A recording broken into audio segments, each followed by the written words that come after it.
त्यसै गरी लोसपाकै नेता प्रेमबाबु पटेलजीलाई आसन ग्रहण गर्नको लागि हार्दिक आग्रह गर्न चाहन्छु। त्यस्ता राजेश शाहजीलाई पनि आसन ग्रहण गर्नको लागि हार्दिक आग्रह गर्न चाहन्छु। त्यसै गरी उमेशलाल सहनीजीलाई पनि आसन ग्रहण गर्नको लागि हार्दिक आग्रह। दो प्रश्न बनेको जनताको आस्थाको केन्द्र, भरोसाको केन्द्र, अन्तिम चाहिँ न्याय पाउने संस्था भनेको अदालत हो, न्यायालय हो। अब त्यो न्यायालय माथि नै जनताको चाहिँ भरोसा विश्वास टुट्ला कि त्यो अवस्थामा आइसक्यो। जुन देशमा आम जनताको न्यायालय प्रति भरोसा उठ्छ त्यो देश त्यसपछि फेल्योर, असफल देशको रूपमा त्यो देश चाहिँ पुनः जान्छ। दुर्भाग्यपूर्ण अवस्था हाम्रो पनि यहाँ नेपालमा पनि देखिएको हो। अदालतका के अरे बारका वकिलहरूले मात्रै होइन, अदालतका न्यायाधीशहरू समेतले आफ्नै संस्थाका प्रमुखमाथि त्यस्तो गम्भीर आरोप लगाइसकेपछि अनि त्यसको निकास ननिस्किनु र त्यो चाहिँ लामो समयसम्म चाहिँ जनताले न्यायबाट पाउनबाट वञ्चित रहनु, योभन्दा अर्को दुर्भाग्य कुरा हुन सक्दैन। नेपाली जनताले न्याय पाइरहेको छैन, अदालत चलिरहेको छैन। अदालतको न्यायाधीश लगायत सारा कानुन व्यवसायी आन्दोलनमा छ, किनभने देशमा न्याय पाइरहेको छैन, सेटिङमा चाहिँ देश चलिरहेको छ र त्यसको जिम्मा चाहिँ प्रमुख जो प्रधान न्यायाधीशले लिनुपर्छ। त्यसैले उहाँले गरेका गल्तीहरूको लागि न्यायाधीशहरू, वकिलहरूले राजीनामा माग गरिरहेको छ र यो सवाल अहिलेसम्म सल्टिएको छैन। र यसबाट के छ भने नेपाली आम जनताको चाहिँ भरोसा विश्वास न्यायालयमाथि टुट्न सक्छ। त्यो चाहिँ दुर्भाग्यपूर्ण हुन्छ। त्यति बेला न्यायालय फेल हुनुको मतलब देश फेल हुनु हो, स्टेट फेल हुनु हो। यो अवस्था आउन दिनुहुन्न। अविलम्ब यसको चाहिँ निकास दिनुपर्छ र न्यायालयको प्रमुख प्रधान न्यायाधीशजीले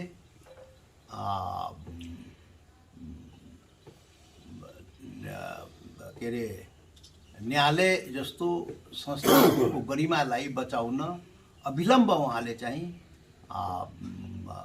निकास चाहिँ दिनुपर्छ। यो चाहिँ देश र जनताको हितमा होला भनेर हामीले लागेको छ, पहिलो कुरा। दोस्रो कुरा, यो भइरहेको किन?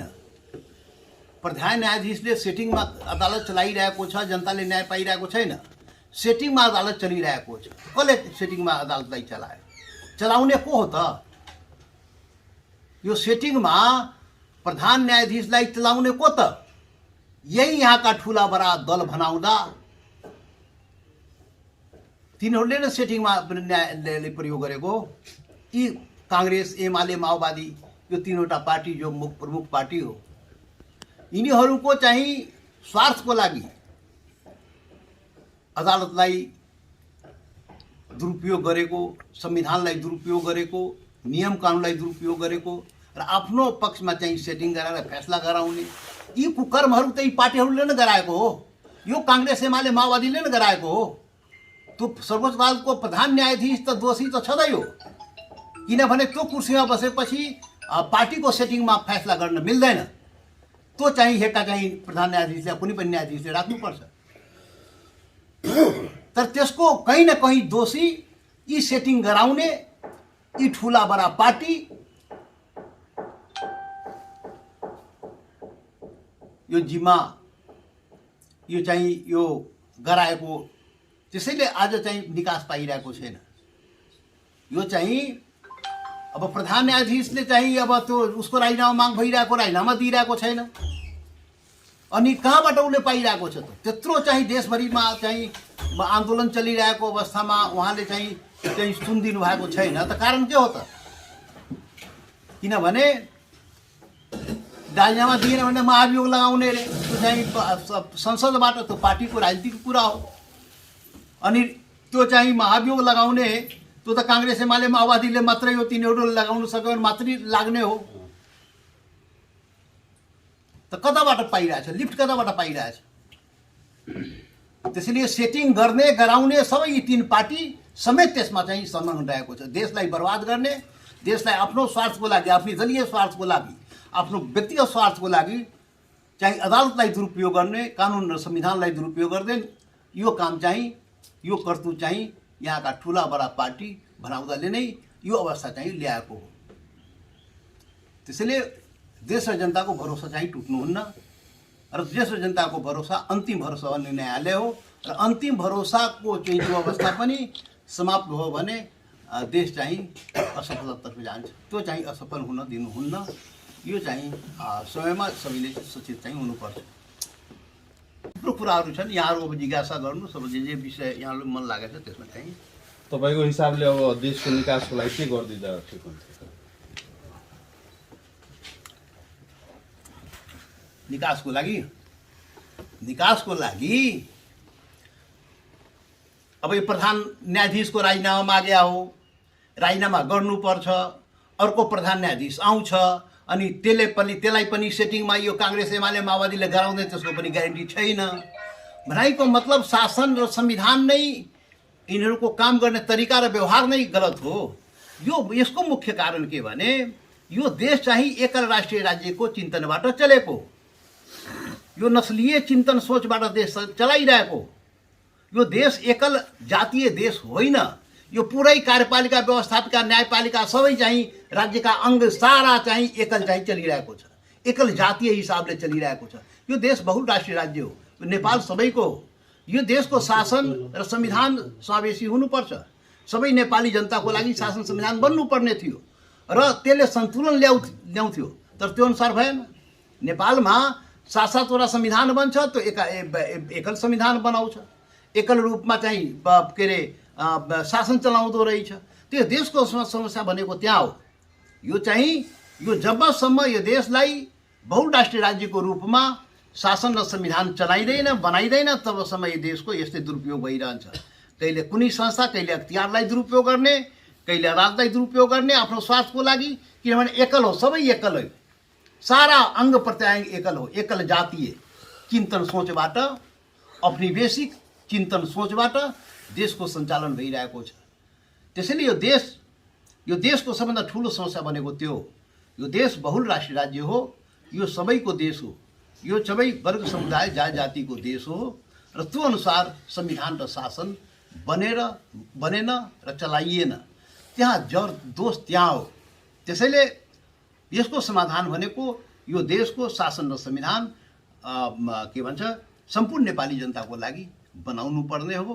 बहुराष्ट्रिय राज्यको चिन्तन र सोचबाट गर्नुपर्ने हो। जबसम्म एकल चरित्रबाट, एकल चिन्तन सोचबाट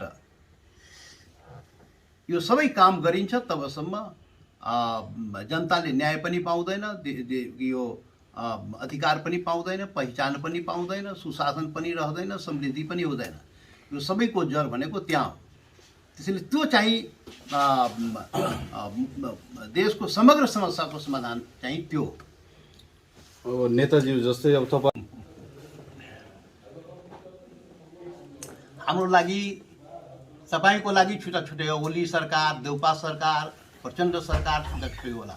हाम्रो लागि कुनै छुट्टै छँदै होइन। जस्तै ओली हो उस्तै देउपा हो उस्तै प्रचण्ड हो। यो काङ्ग्रेस एमाले माओवादी तीनटै मुख्य पार्टी एउटै हो। हाम्रो मधेसको लागि, जनजातिको लागि, दलितको लागि, मुस्लिमको, हामी शोषणमा परेको जनताको लागि यो तीनटै उही हो। तीनटै उही हो। अनुहार मात्रै अलग अलग हो, नाउँ मात्रै अलग अलग, काम त उही हो, एउटै हो। काम तीनटैले चाहिँ शोषण गर्ने, उत्पीडन गर्ने, एकल जातीय चिन्तन सोचको आधारमा शासन गर्ने, संविधान बनाउने, गोली ठोकेर संविधान बनाउने, यो तीनटैले 7-7वटा संविधान बनाउने यिनीहरू नै हो।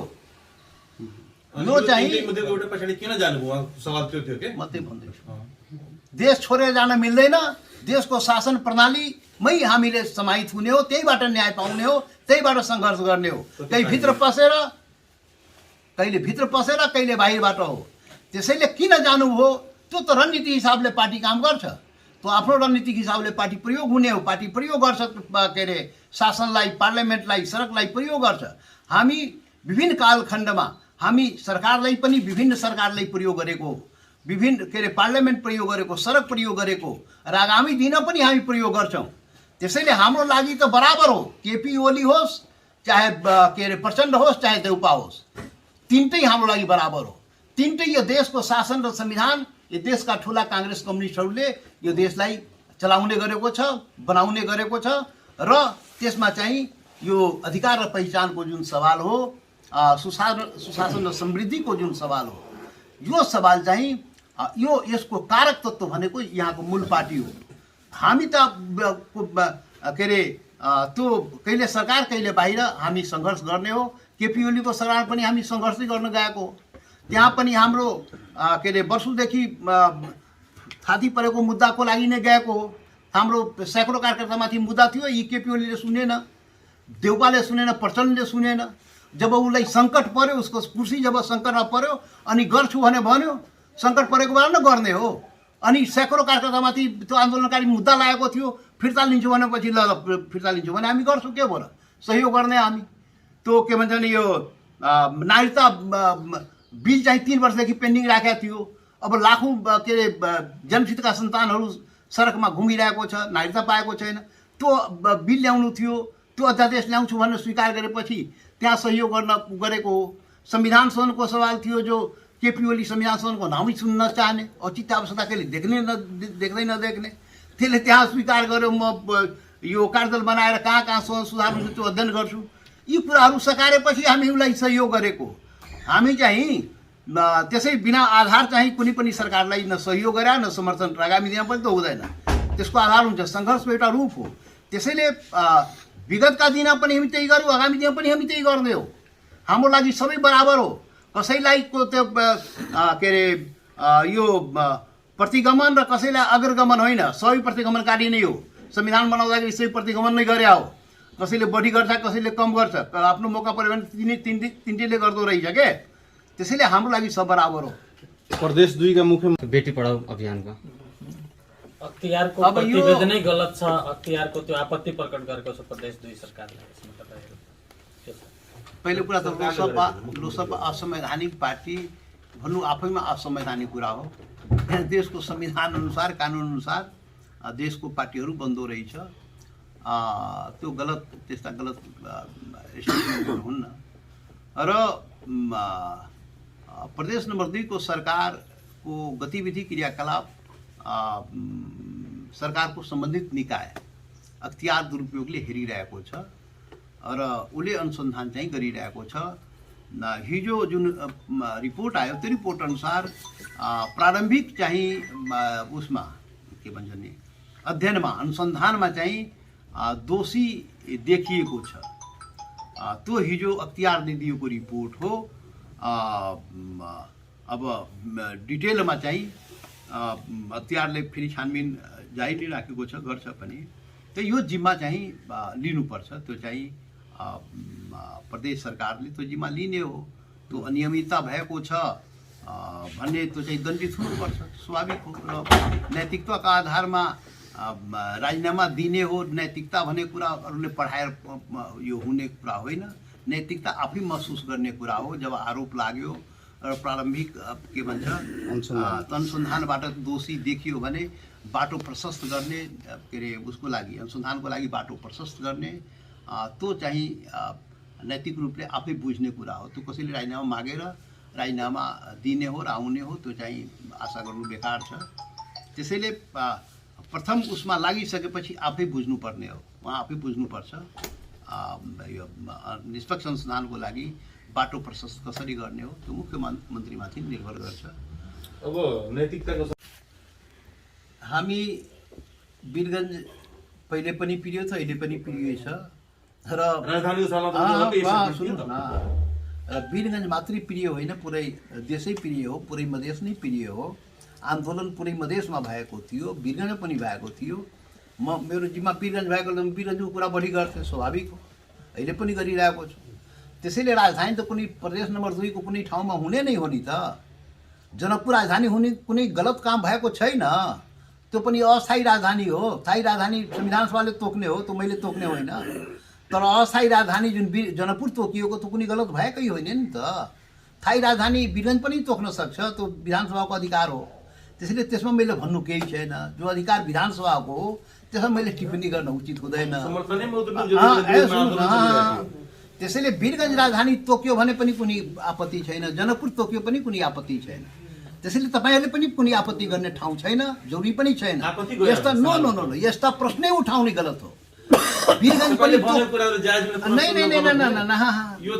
अरे नहीं वीरगञ्ज तोकिनु पनि कुनै आपत्तिको कुरा होइन, जनकपुर तोकिनु पनि कुनै आपत्तिको कुरा होइन। सवाल कसरी गलत हो? जति बेला वीरगञ्जमा शिव पटेलजीहरू आन्दोलन गरिराख्नु भएको थियो, तपाईँ गएर त्यहाँ पत्रकार सम्मेलन गर्नुभयो, जनकपुरमा राजनीति गर्नु, यो सवाल गलत हो? नैतिकताको सवालमा मात्र नहीं नो नो सरी नो त्यसरी त भन्नै मिल्दैन, सोच्नै मिल्दैन, गर्नै मिल्दैन। तपाईँले गर्न मिल्ने? मैले पनि भन्न मिल्दैन। म सबैको लागि भनिरहेको छु। कुनै पनि प्रदेश नम्बर 2 भित्र कुनै ठाउँमा राजधानी तोक्यो भने अन्यथा भन्न मिल्दैन। सबै ठाउँमा 8 जिल्लामा जहाँ पनि माग गर्न सक्छ नि हो। तपाईँ जनकपुर माग गर्नुभयो, त्यो कुरा हो। अरे बाबा 8 ठाउँमा 8 जिल्लामा माग हुने हो। 8 ठाउँमा भयो भने हामीले आपत्ति गर्ने ठाउँ छैन त्यहाँ। त्यसैले अहिले टेम्पोररी अस्थायी रूपमा चाहिँ तोकिएको हो। स्थायी रूपमा तोक्ने अधिकार प्रदेश सभाको। प्रदेश सभाले वीरगञ्जले तोक्यो भने वीरगञ्ज हुन्छ। त्यसैले वीरगञ्ज र जनकपुरको झगडा होइन के, वीरगञ्ज जनकपुरको झगडा होइन। र त्यसै पनि विभिन्न आधारहरू हुन्छ, राजधानी तोक्ने विभिन्न आधारहरू हुन्छ। त्यो विभिन्न आधारहरूको आधारमा तोक्ने होला, प्रदेश सभाले निर्णय गर्ने होला। त्यसैले त्यति बेला अहिले पनि सम्भावना वीरगञ्जमा हुन सक्छ नि त। राजधानी त्यसै पनि आर्थिक राजधानी त छँदै भयो। अब राजनीतिक राजधानी पनि व्हिप जारी गरेपछि कसरी हुन्छ? शीर्ष नेताहरूले नै व्हिप जारी गरिसकेपछि चाहिँ अब तल्लो तहका नेताहरूको के हो त्यहाँ? नो सरी 8 जिल्लाको 6 जिल्लाको तपाईँहरूको यो पूर्वेली र पश्चिमेली भनेर वीरगञ्जले छाड्दिनुहुन्छ। भयो यहाँ पनि पूर्वेली पश्चिमेली कुरा भयो। त्यस्तो केही पनि होइन। वीरगञ्ज पनि तोक्यो भने उही कुरा हो, जनकपुर पनि तोक्यो भने उही कुरा हो। त्यसमा हामीलाई कुनै नेतृत्व तहलाई कुनै आपत्ति छैन। विधानसभाले त्यो चाहिँ यसको राजधानी तोक्ने हो। अब त्यति बेला जनकपुर टेम्पोररी राजधानी जनकपुर तोकिएको हो। अब त्यसका विभिन्न आधारहरू अध्ययन गरेर तिनीहरूले तोकेको, सरकारले तोकेको हो। त्यति बेलाको सरकारले हामीले तोक्या होइन नि, यो त केन्द्रीय सरकारले पनि तोकेको हो। जनकपुर राजधानी भनेर हामीले तोकेको हो। नहीं सुन्नुहोस्, वीरगञ्ज राजधानी बनाउनमा तपाईँको योगदान रहन्छ कि रहँदैन? तपाईँको के रहन्छ पहल त्यो बताउनुहोस्। त्यो विधानसभाले तोक्ने, मेरो पहल केही हुँदैन। विधानसभाले तोक्ने हो के, मैले त भन्न मिल्दैन। वीरगञ्ज तोक जनकपुर तोक मैले भन्न मिल्दैन। त्यसैले राजधानी तोक्ने काम विधानसभाले गर्छ। त्यो अब अहिले जनकपुर तोक्ने काम चाहिँ केन्द्रीय सरकारले गरेको हो। र कुनै गलत गरेको छैन त्यो म भनिरहेको छु। वीरगञ्ज पनि तोकेको भए त्यो गलत हुने थिएन, त्यो भनिरहेको छु म। ओके नेताजी, अब आगामी राजनीतिमा केही असम्भव छैन। जससँग एकता किन हुन सक्दैन? हुन सक्छ नि त। तर म त्यसको लागि पहल कदमी भइरहेछ अहिले? तर म सम्भावना देख्दैन। ठिक छ। चुनावसँगै हो राइट। यो यहाँहरू मिडिया मार्फत नेपाली जनतालाई, मधेसको जनतालाई बताउनु जरुरी हो। मधेसको जनताको भावनालाई आत्मसात गरेर हामी पार्टी एकता गरेका थियौँ। 6 पार्टी एक गऱ्यौँ। समाजवादी उपेन्द्र यादव पार्टी छुट्या थियौँ, साथीलाई पनि हामी यो गऱ्यौँ। सबैलाई मिलाएर जसपा बनायो, राजपाबाट जसपा बनायो। जनताको भावना, जनताको मागलाई आत्मसात गरेर पुरै मधेसलाई एक गरेर जसपा निर्माण गरिएको थियो। तर दुर्भाग्य के भने त्यो उपेन्द्रजीलाई त्यो कुरा पचेन। उहाँको पार्टी विभाजन भइरहेको थियो, त्यसलाई बचाउनलाई मात्रै एकता गरेको त्यो चाहिँ उहाँले प्रमाणित गर्नुभयो। किनभने एकता भइसकेपछि निर्वाचन आयोगमा गएर चाहिँ निवेदन दिएर चाहिँ पार्टी छुट्याइदेऊ, पार्टी विभाजन गरिदेऊ भनेर उहाँले आधिकारिक रूपमा, कानुनी रूपमा माग गरेपछि निर्वाचन आयोगले यो जुन एकता थियो, मधेसको एकता, पार्टी एकता जुन गरिएको थियो, त्यसलाई उहाँले आधिकारिक औपचारिक रूपमा विभाजन गराउनुभयो। त मधेसलाई कमजोर गर्ने, मधेसको पार्टीलाई कमजोर गर्ने काम चाहिँ उपेन्द्रजीले गर्नुभयो र यो चाहिँ पार्टी विभाजन गर्नुभयो। अब यो मधेसलाई कमजोर गर्ने जुन यहाँले भन्नुभयो, त्यो कमजोर गर्ने तत्त्व को हो? त्यो चाहिँ जनताको अगाडि जानुपर्छ। जनताले कुरा बुझ्नुपर्छ र बुझ्नुपर्छ त्यो गर्नेलाई, मधेसलाई कमजोर गर्नेलाई दण्डित गर्नुपर्छ। हामीले त्यति आग्रह गर्न खोज्या हो। त्यस्तो जनताको भावना विपरीत काम गर्नेलाई जनताले छोड्नुहुन्न। अब यहाँ खतरा तपाईँले देख्नु होला तर हामीलाई केही खतरा थिएन। त्यो पार्टी विभाजन खतरा थियो त्यसले जोगाउनलाई त एकता गरेको नि त। उपेन्द्रजीको पार्टी टुटिरहेको त कुरा त सही हो नि त। हो त्यो टुटबाट जोगाउनलाई पनि रातरात हामी एकता गर्यौँ हो। त मधेसलाई जोडिराख्नलाई हामीले एकता गरेका थियौँ नि त। तर त्यो एकतालाई उपेन्द्रजीले मान्नु भएन नि, त्यो विभाजन गरिदिनु भयो नि, एकता जोगाउनु भयो, त्यसपछि विभाजनमा जानुभयो के। त्यसैले मेरो आग्रह के भने मधेसलाई कमजोर गर्ने, मधेस विभाजन गर्ने तत्त्व भनेको उपेन्द्र यादव हो र उपेन्द्र यादवलाई मधेसले दण्डित गर्नुपर्छ। अब लटरपटर गरेर हुँदैन, सब मधेस होइन। मधेसी एकता चाहने को हो, मधेसको अधिकार पहिचानको लागि लड्ने को हो र कहाँ कहाँ त्रुटि भइरहेको छ त्यो कुरा मधेसको जनतालाई बताउनु जरुरी भयो, क्लियर कट बताउनु जरुरी हो। खालि अनुहारले मधेसी भएन, उसको व्यवहार उसको काम के हो त्यसबाट हेर्ने हो। त्यसैले यो चाहिँ हामीले त्यो चाहिँ पहिचान गर्न जरुरी भयो।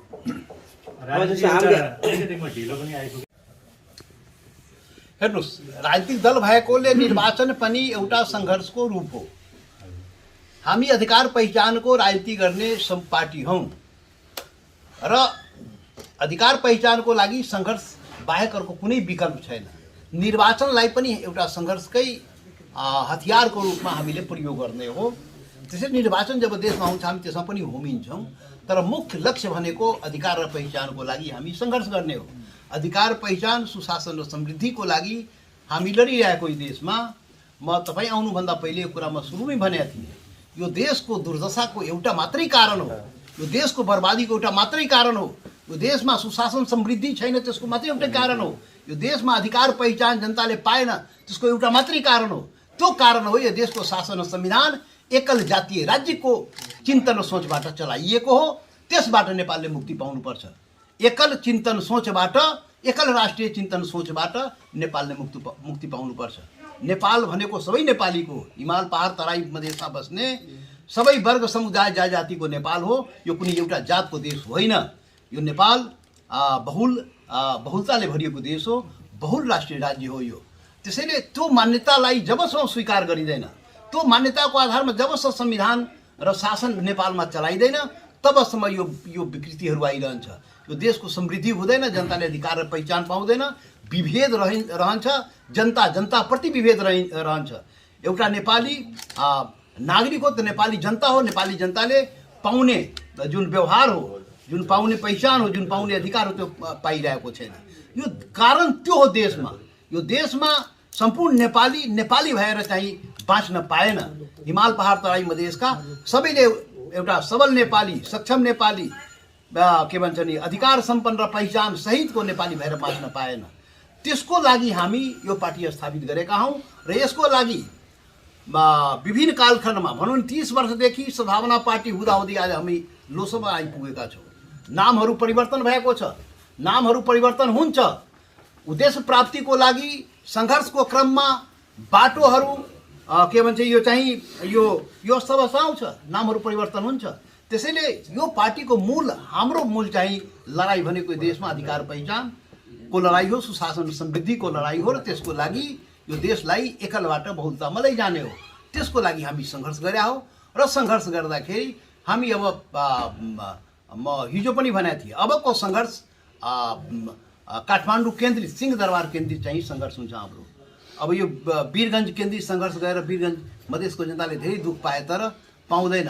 हामी 6 महिना आन्दोलन गरे, यहाँ सारा ध्वस्त भयो, सारा तहस नहस भयो। तर एकै मिनट, अब म हिजो त्यहाँ बोलेको थिएँ, आज तपाईँहरू सबै हुनुहुन्छ, तपाईँहरूको बिचमा राखिदिउँ, जानकारी हुन्छ। विगतको आन्दोलन जति आन्दोलन हामी गऱ्यौँ, मधेस केन्द्रित आन्दोलन गऱ्यौँ, तर सिंहदरबार काठमाडौँ केन्द्रित आन्दोलन भएन भने यहाँको शासक बडो सुन्दो रहन्छ। यहाँ जति मान्छे मरे पनि उसलाई केही मतलब छैन काठमाडौँलाई। यहाँ जति अर्बौंको नुकसान भए पनि, 6 महिना बन्द हडताल चक्काजाम नाकाबन्दी भए पनि काठमाडौँलाई केही चिन्तै हुँदैन। त्यसैले जनता दुःख मात्रै पाइराख्ने, जनता मात्रै मरिराख्ने यहाँ, तर त्यो चाहिँ मधेस थरवरमा, तर त्यो काठमाडौँ चाहिँ सुख शान्तिले चाहिँ बस्ने। त्यसैले अबको यो आन्दोलन काठमाडौँ केन्द्रित, सिंहदरबार केन्द्रित आन्दोलन हुनुपर्छ र अबको आन्दोलन एकल आन्दोलन हुँदैन। अबको आन्दोलन मुक्ति आन्दोलन जुन हुन्छ त्यो मुक्ति आन्दोलन सबै मिलेर राष्ट्रिय मुक्ति आन्दोलन, मधेस मुक्ति, थरवट मुक्ति, आदिवासी जनजाति, दलित लगायत जति हामी अधिकार पहिचानको लागि के अरे सङ्घर्ष गरिएको देशमा हिमाल पहाड तराई मधेसमा हामी सबै मिलेर राष्ट्रिय मुक्ति आन्दोलन गर्नुपर्छ। त्यो चाहिँ काठमाडौँ केन्द्रित, सिंहदरबार केन्द्रित। अब त्यसको अब नयाँ ढङ्गले हामी तयारी सुरु गरेका हो, नयाँ ढङ्गले यसको तयारी भइरहेको छ, समय लाग्छ, तर अन्तिम आन्दोलन सबै मिलेर नै गर्ने हो। छुट्टाछुट्टै गरेर चाहिँ हुँदैन, छुट्टाछुट्टी गरेर धेरै परीक्षण भइसक्यो, धेरै मधेस त धेरै नोक्सान भयो। हामी तीनवटा ठुल्ठुलो आन्दोलन मधेसमा गऱ्यौँ, धेरै हामीले नोक्सान सहनु पर्यो, तर त्यसको एवजमा जनताले जुन पाउनु पर्ने त्यो अनुसार पाएन। हामी पाउनु त केही पायौँ, तर जुन लक्ष्य हो त्यो लक्ष्य प्राप्त गर्न सकिएन। त्यसको लागि ताकत चाहिन्छ, ताकतको लागि सबै मिल्नुपर्छ। हिमाल पहाड तराई मधेस सबै मिलेर राष्ट्रिय मुक्ति आन्दोलनको चाहिँ यसलाई टाइम लाग्छ। हामी सुरुवात गरेका छौँ, समय लाग्छ। र अब चुनावको कुरा गर्नुभयो, चुनाव भयो भने चुनावमा पनि हामी भाग लिउँला, सबै चुनावमा भाग लिउँला। यो चुनाव आउँदैछ, चुनावमा फेरि चुनावको रणनीति भनेको चुनावको चुनावमा आन्दोलन त लामो सरी है, पार्टी नयाँ होइन, पार्टी नयाँ होइन, पार्टीको नाउँ मात्रै नयाँ हो। म अघि भने सद्भावना पार्टी हुँदा हुँदै लोकतान्त्रिक समाजवादी पार्टीसम्म आइपुगेका हौँ अधिकार पहिचानको कुरा गर्दाखेरि। त्यसैले पार्टीको नाउँ मात्रै नयाँ हो, पार्टी हामी नयाँ मान्छे हो। मतलब 30 वर्षदेखि अधिकार पहिचानको कुरा यहाँ तपाईँ हेरिराख्नु भएको छ हो। त्यसैले पार्टीको नाउँ चाहिँ नयाँ हो, पार्टी सङ्गठन पुरानो हो, व्यक्ति पुरानो हो, मिसन पुरानो हो, सबै थोक पुरानो हो, नाउँ मात्रै नयाँ हो। त्यसैले नयाँ पार्टी भएको जुन रणनीति हिसाब विगतमा हामीले गर्यौँ उही रणनीति अनुसार जाने हो। निर्वाचन हामी निर्वाचनमा भाग लिने हो र निर्वाचनमा अब गठबन्धनहरूको यदि मनमा छ भने त्यो चाहिँ खुला छ, कोहीसँग पनि गठबन्धन हुन। चुनावी तालमेल भनेको नीतिगत सम्झौता होइन, सैद्धान्तिक सम्झौता होइन, सिटको सम्झौता हो।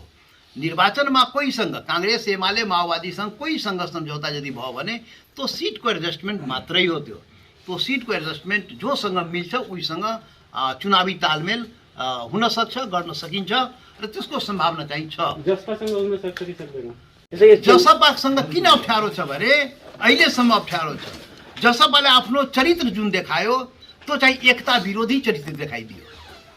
बडा मेहनत गरेर एकता गरेका थियो, तर एकतालाई भाँड्ने काम उपेन्द्र यादवले गर्नुभयो। जसपा भन्दा पनि उपेन्द्र यादवजीले मधेसलाई तोड्ने काम गर्नु, मधेसलाई कमजोर पार्ने काम गर्नुभयो।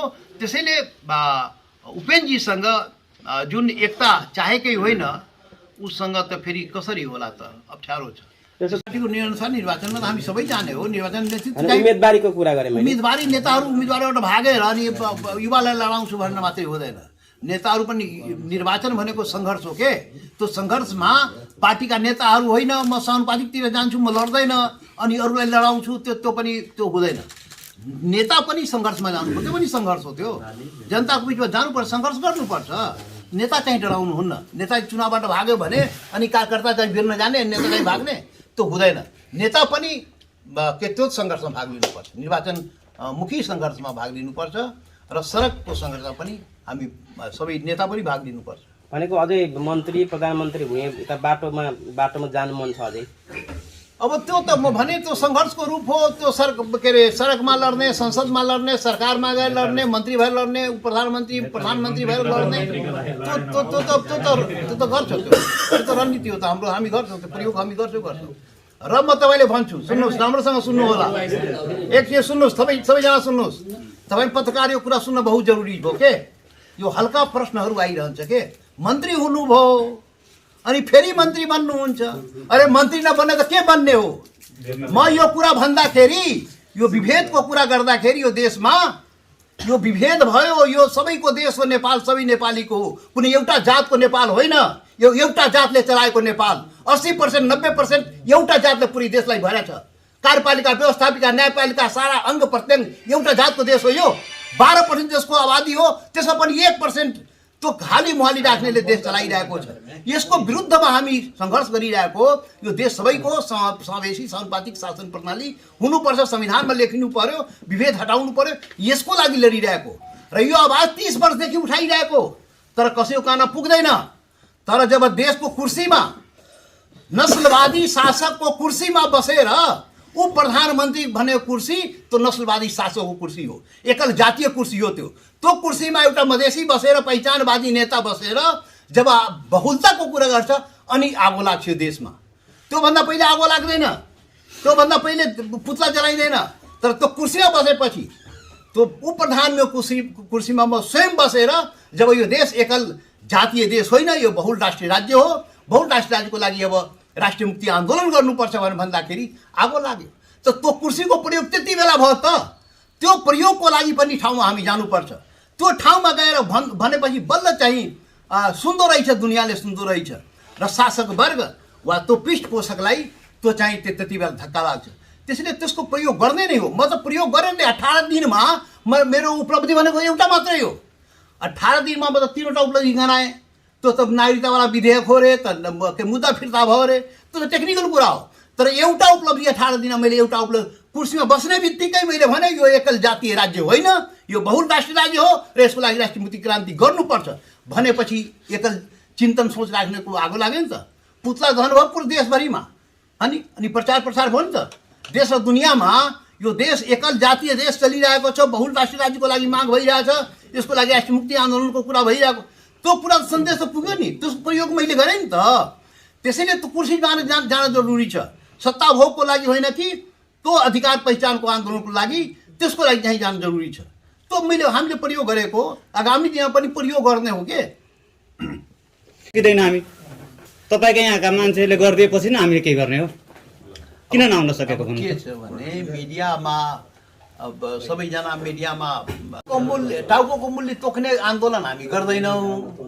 हाम्रो शान्तिपूर्ण आन्दोलन हुन्छ। शान्तिपूर्ण आन्दोलनमा टाउको मूल तोक्ने चाहिँ काम हुँदैन, कसैले गर्न सक्दैन। शान्तिपूर्ण आन्दोलनमा यो चाहिँ त्यो टाउको मूल्य तोक्ने काम हुँदैन। त्यो चाहिँ सशस्त्र आन्दोलन होइन, यो चाहिँ शान्तिपूर्ण आन्दोलन हाम्रो हुन्छ। त्यो अवस्था छ। ये कुर्सी पर जब इसके स्वार्थ पर धक्का पहुंचाने का जो हमने काम किया तो ये ऐसा प्रश्न उठाएगा ही। अरे जो बात उठाने वाला, जो उसके स्वार्थ पर आघात कर रहा है, तो उस व्यक्ति के संबंध में ऐसी कंफ्यूजिंग बात करो तो ये शासक वर्ग का काम होता है, दुनिया में होता है। जब भी आंदोलन होता है, आंदोलनकारी के ऊपर विभिन्न ढंग का गलतफहमी क्रिएट करने का प्रयास होता है, और नेपाल में भी होता है। नेपाल में तो खैर जनरल है, मधेसी का चेहरा देखते ही ये विदेशी है, ये इंडियन है, ये तो सारे मधेसी को कहा जाता है। उसमें हम उसके नेता हैं तो हमको कह दिया तो कौन आश्चर्य की बात? इसे इसमें आश्चर्य नहीं मानिए, कहीं कोई आश्चर्य। हमको देश निकाला करने का भी निर्णय कर दे, ये भी आश्चर्य नहीं मानिएगा। कभी यहाँ के शासक वर्ग देश निकाला करने का निर्णय कर दे तो अभी हमें संघर्ष करना पड़ेगा। अरे बिहार के कोहबारवा में आपका घर है। अरे पंचायती काल में, अरे हमारे नाता गोता तो पूरा, हमारे मधेश का पूरे नाता गोता पूरे बिहार यूपी में भरा हुआ है ना। हमारा नाता गोता नहीं है क्या? बेटी रोटी का संबंध नहीं है क्या? कोहरवा मेरा संबंध नहीं है क्या? अरे पूरे बेटी रोटी का संबंध है ना भारत में, प्रत्येक घर घर का संबंध है, मेरा भी संबंध है ना। तो ये शासक वर्ग जो लगा दिया, उसके पीछे दौड़ने की कोई जरूरत नहीं है, कोई जरूरत नहीं है। और ये संघर्ष का एक कड़ी है। संघर्ष को डिफ्यूज करने के लिए शासक वर्ग के लोग कहेगा ही, वो आरोप लगना है। वो जो हम लगाते थे, दूसरा कोई करेगा, आंदोलन करेगा, कोई मधेसी करेगा, उसको इस आरोप लगेगा। थारू करेगा, उस पर भी आरोप लगेगा। जनजाति का उस पर भी आरोप लगेगा। विभिन्न आरोप लगेगा, लेकिन विभिन्न ढंग का आरोप लगेगा। यहाँ हम लोग के ऊपर आरोप लगता है, विदेशी है, इंडियन है, सो आरोप लगता है मधेसी के ऊपर। थारू के ऊपर एक आरोप लगेगा, पहाड़ के जनजाति के ऊपर दूसरा आरोप लगेगा। आरोप तो लगेगा। त किन तपाईँ एन्सर दिने बेला फेरि तपाईँ किन रिसाउनुहुन्छ त? सर यसै गरी भन्नु। कहाँ हम रिसाए? कहाँ? अरे कहाँ रिसाए? 4 साल भएको नि त, नेपालमा हुँदैन। त्यसैले नागरिकता यो त राज्यद्वारा बनाइएको कानुन सिद्धान्तको आधारमा कृत्रिम चाहिँ यो के अरे नेपाल बनेपछि नेपाली बनाइ। यसको मतलब आफ्नो पहिचानको कुरा गर्दाखेरि तिमी विदेशी भनेर भन्दिने, तिमी जातीय कुरा भन्दिने, तिमी साम्प्रदायिक कुरा गरेर भन्दिने, यो हुँदैन के? अरे यो गर्छ, यो जाल छ त शासक वर्ग दुनियाँमा जहाँ पनि गर्छ के। जसको अधिकार पहिचान के अरे को लडाइँमा शासक वर्ग जहिले पनि गर्दो रहेछ जालजेल। यो हुन्छ, यो नेपालमा पनि हुन्छ। यो लडाइँ लड्ने उसको शासक के अरे भने यो अधिकार पहिचान माग्ने, बराबरीको अधिकार माग्ने बेलामा त गर्छ, त्यो त हुन्छ। यो त लडाइँमा त हुन्छ, त्यो हामी बर्दाश्त गर्नुपर्छ।